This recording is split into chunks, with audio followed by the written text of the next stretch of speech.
വളരെ പ്രധാനപ്പെട്ട മറ്റൊരു വാർത്തയിലേക്ക്. DK. Shivakumar Karnataka മുഖ്യമന്ത്രിയാകും. High command DK. ശിവകുമാറിന് അനുകൂലമായി നിലപാടെടുത്തതോടെ സിദ്ധരാമയ്യ മുഖ്യമന്ത്രി സ്ഥാനം ഒഴിയും.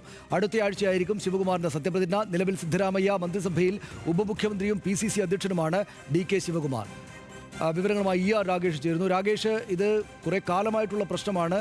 അവിടെ സിദ്ധരാമയ്യയെ മാറ്റി ഡി.കെ. ശിവകുമാറിനെ മുഖ്യമന്ത്രിയാക്കണം എന്നുള്ളത്. കഴിഞ്ഞ ദിവസം അദ്ദേഹത്തെ മുഖ്യമന്ത്രിയെ ഡൽഹിയിലേക്ക് വിളിപ്പിച്ചിരുന്നു. ഇപ്പോൾ അവിടെ ഉണ്ടായിരിക്കുന്ന തീരുമാനപ്രകാരമാണോ ഇപ്പോൾ ഈ അധികാര വടംവലിക്ക് വിരാമമിട്ട് സിദ്ധരാമയ്യ മാറി ഡി.കെ. ശിവകുമാർ മുഖ്യമന്ത്രിയാകുന്നത്?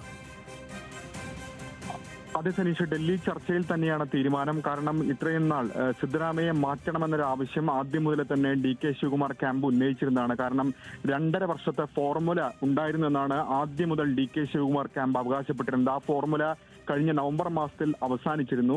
അതുകൊണ്ട് തന്നെ ഇപ്പോൾ ഈ കേരളത്തിലെയും തമിഴ്നാട്ടിലെയും അടക്കം നിയമസഭാ തെരഞ്ഞെടുപ്പ് കഴിഞ്ഞതിന് ശേഷം ഈ ആവശ്യം ഡി.കെ. ക്യാമ്പ് ശക്തമാക്കിയിരുന്നു. ഇന്നലെ ഏതായാലും ആ ചർച്ചയിൽ മാറി നൽകണം, ഡി.കെ. ശിവകുമാറിനായി വഴി മാറണമെന്ന് നേതൃത്വം ഏതായാലും സിദ്ധരാമയ്യയോട് ആവശ്യപ്പെടുകയായിരുന്നു. അതുകൊണ്ട് തന്നെ മുഖ്യമന്ത്രി എന്ന നിലയിൽ അദ്ദേഹത്തിന്റെ അവസാനത്തെ പ്രവൃത്തി ദിവസമായിരിക്കും ഇന്ന് എന്നാണ് നേതാക്കൾ പറയുന്നത്. നാളെ രാവിലെ അദ്ദേഹം ഔദ്യോഗിക വസതിയിൽ മന്ത്രിമാർക്ക് പ്രഭാത ഭക്ഷണം ഒരുക്കിയിട്ടുണ്ട്.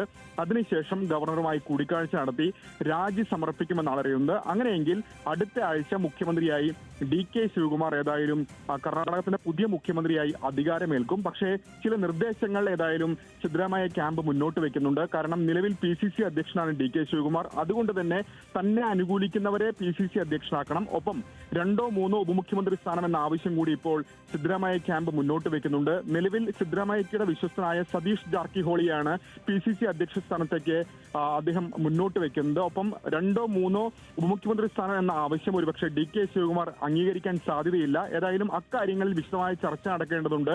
KC വേണുഗോപാലും ഒപ്പം കർണാടകത്തിന്റെ ചുമതലയുള്ള ജനറൽ സെക്രട്ടറി രൺദീപ് സിംഗ് സുർജേവാലയും ഇന്ന് ബംഗളൂരുവിൽ എത്തുന്നുണ്ട്. അതിലായിരിക്കും ഇത് സംബന്ധിച്ച നിർണായക ചർച്ചകൾ നടക്കുക. ഏതായാലും പദവി ഒഴിയുമെന്ന് സിദ്ധരാമയ്യ അനുകൂലിക്കുന്നവരൊക്കെ തന്നെ വ്യക്തമാക്കുകയും ചെയ്യുന്നുണ്ട്.